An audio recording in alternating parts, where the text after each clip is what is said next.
All right, welcome back to the Coach's Corner. I'm Kevin Papa, and with me as always is Coach Ian Bain.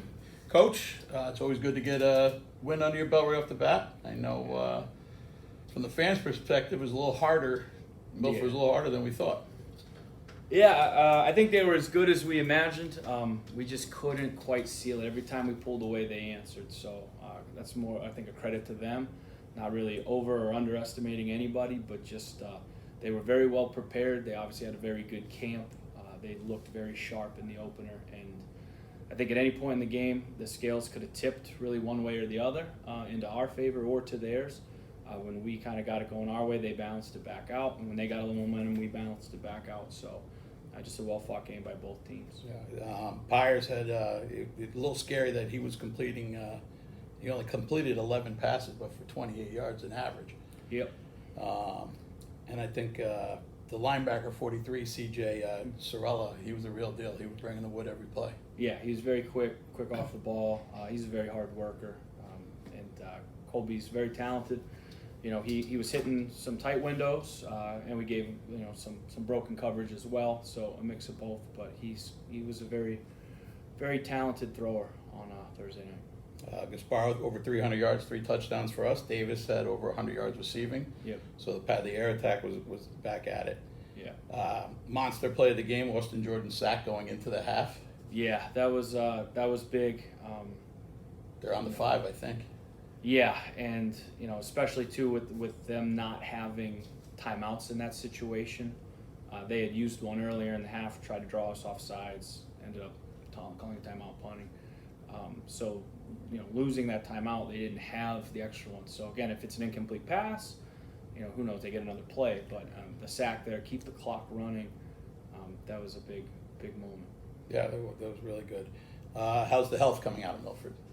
Good. Nothing related to Milford injury-wise. We have normal bumps and bruises, but nothing that's not typical for this time of year, especially after a game. We feel pretty good going into Andover. I thought my play of the game was Cole's kick return. I mean, Yeah. It's coming on the tail end of a Milford long touchdown pass. Yes. I know you can't draw up the kick returns, but how did that look on film? It was good. There were a couple of things that really stood out. One, Cole was able to field the ball moving forward, which is something you don't always get the opportunity to do. We obviously always hope that we're under the ball, we're able to secure the catch. Never want to catch the ball going backwards. So the fact that they decided to squib that one, it gave us a chance to kind of field it on the run. The second thing is, when the ball's on the ground, one of the things that we really focus with our guys on is play the big bounce. When that ball's moving around, it can be very unpredictable. The only time that the ball is predictable is when it gives that long hop and it's in the air and it's kind of still. That's the time to get it. Once it hits the ground again, it's going to go down short, and it's going to pop again. So as soon as you get an opportunity to field the big bounce, you field it. And he was able to do that. He wasn't on the ground. He wasn't picking up a ball that was kind of squirting all over the place. It just bounced perfectly. He caught it in stride. And then, one of the things we work in kick coverage is we try to stagger our guys by their speed so that we basically have 3 layers to the kick coverage. And the reason for that is what kind of happened, because it was a squib kick, you could tell that it was a little bit unorthodox from Milford's perspective. He's fielding the ball a little bit tighter to the coverage team. So once he got through that first line, there wasn't really a second level, right. And that's something where, we made that mistake on their long return. We were pretty jacked up. We had just scored, so we kicked off to them, and we kind of overran down. Right. We were all sort of at the same level, and once you break through, now everybody's playing catch-up, where hopefully we've staggered to where everybody, we have a wave of 4, and then another wave of 4, and then 3 safety players. We didn't have any safety players. And Usually you get a big block or something that really seals everything up. It just seemed like that time that he got right into the hole and just came right out of the hole. Yeah, and again, I think kind of the perfect storm of those few things we were talking about. And our guys, you don't need a devastating double team. No, Sometimes you get that, but we were in position. We held good position. And Cole, he's a gifted athlete with his speed, and he's got a great awareness, just a general football awareness. Yeah, he had a couple blocks in there. Somebody sealed off 43, right, or just sent him on a different route. Right. And sometimes that's all it takes. Right. It's just a subtle block. And we drilled that. And Laz had a multiple times block, week. and so yeah. And then he got through and he broke one tackle and it was off to the races. But Right. a huge momentum changer, and one way or the other. 'Cause, Yeah. We just needed coming that. off that big touchdown. Yeah. All right, and then the actual drive of the game was to me was in the fourth quarter, where we take the ball, we go 11 plays, grab 4 first downs, take the clock down to 2.5 minutes. Yep. 5 passes, 6 runs. Actually, it was probably 6 passes, 5 runs because one was just a broken down scramble. Yes. Yeah. Thomas. But the big plays on that, I thought opening up with the screen to Palmieri. Yeah, and that actually wasn't a screen. That was a pass play. He's just the first read. They were sending pressure, but accounting for the running back was something. We thought it's a quick ball out of Tommy's hands. Get that run. Owen's very good in space. And then as the drive went along, we only had 1 third down, but part of that too was on it was 2nd and 14.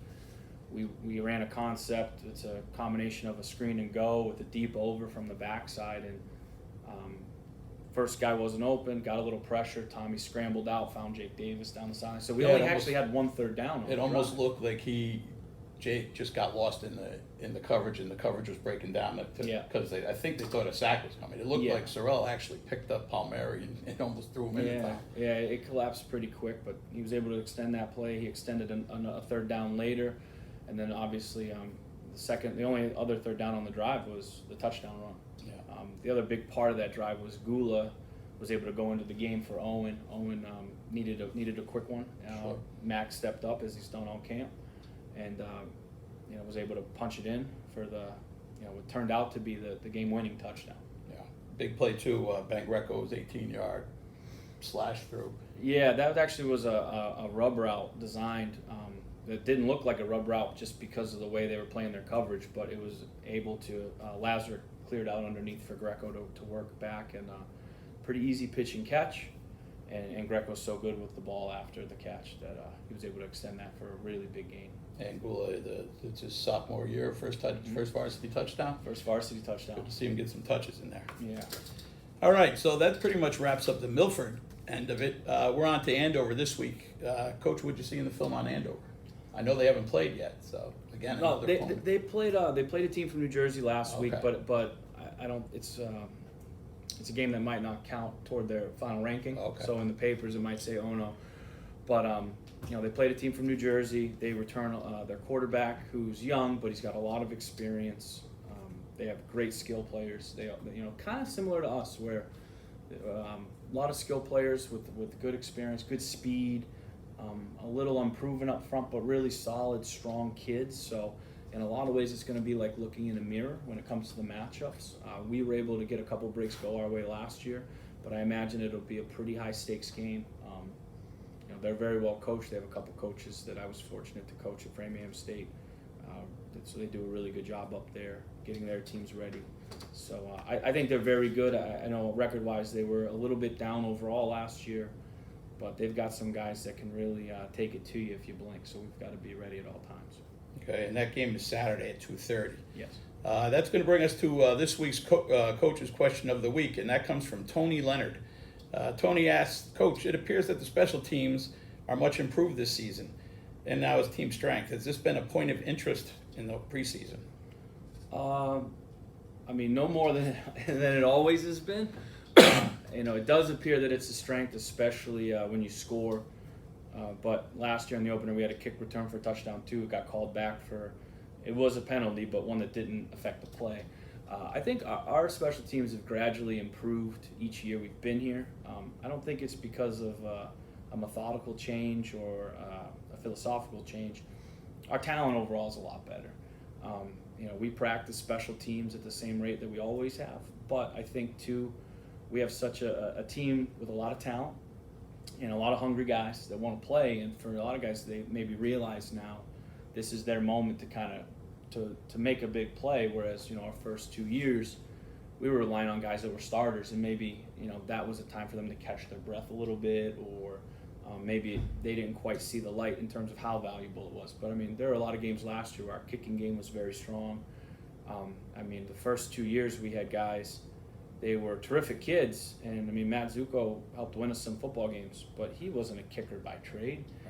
Evan Wendell, jack of all trades for us, but he's not a punter by trade. You know, we've got guys that are legitimate kickers, punters, place kickers, and you know, so I think just we're dealing with a different set of cards, which helps us a lot. But and it's nice to see the special teams be better. But I don't think it's anything we've done differently. I think we've just been fortunate to get some really great athletes in a better position this year. Yeah, I think a big plus was Shane Drake's kickoffs. Drake was dropping it on the 1 yard line time after time again, so it forces the team to run. Well, even at the end of the game, you know, I think any coach runs it through their mind. Do you squib it or do you kick it deep? But when you have a guy that could put it in the end zone, you kick it deep, right? Because the ball is dead right as soon as it crosses. Even if they catch it in the end zone, they can't run it out. So to be able to put them at the 20 with, you know, whatever to go in the game there at the end, I know that they ended up scoring in 2 plays, but that's still a nice luxury to have. I mean, we did our job on the special teams end. We needed to do our job other places. But that's what you want to see. And we executed very well, I think, in all 3 phases. All right, Tony, we want to thank you for that question, and make sure you keep your questions coming in each week for us. That'll do it for the Coach's Corner for this week. Andover's this weekend. We're on a bye next weekend, so next week we'll only be discussing the Andover game. See you next week at the Coach's Corner.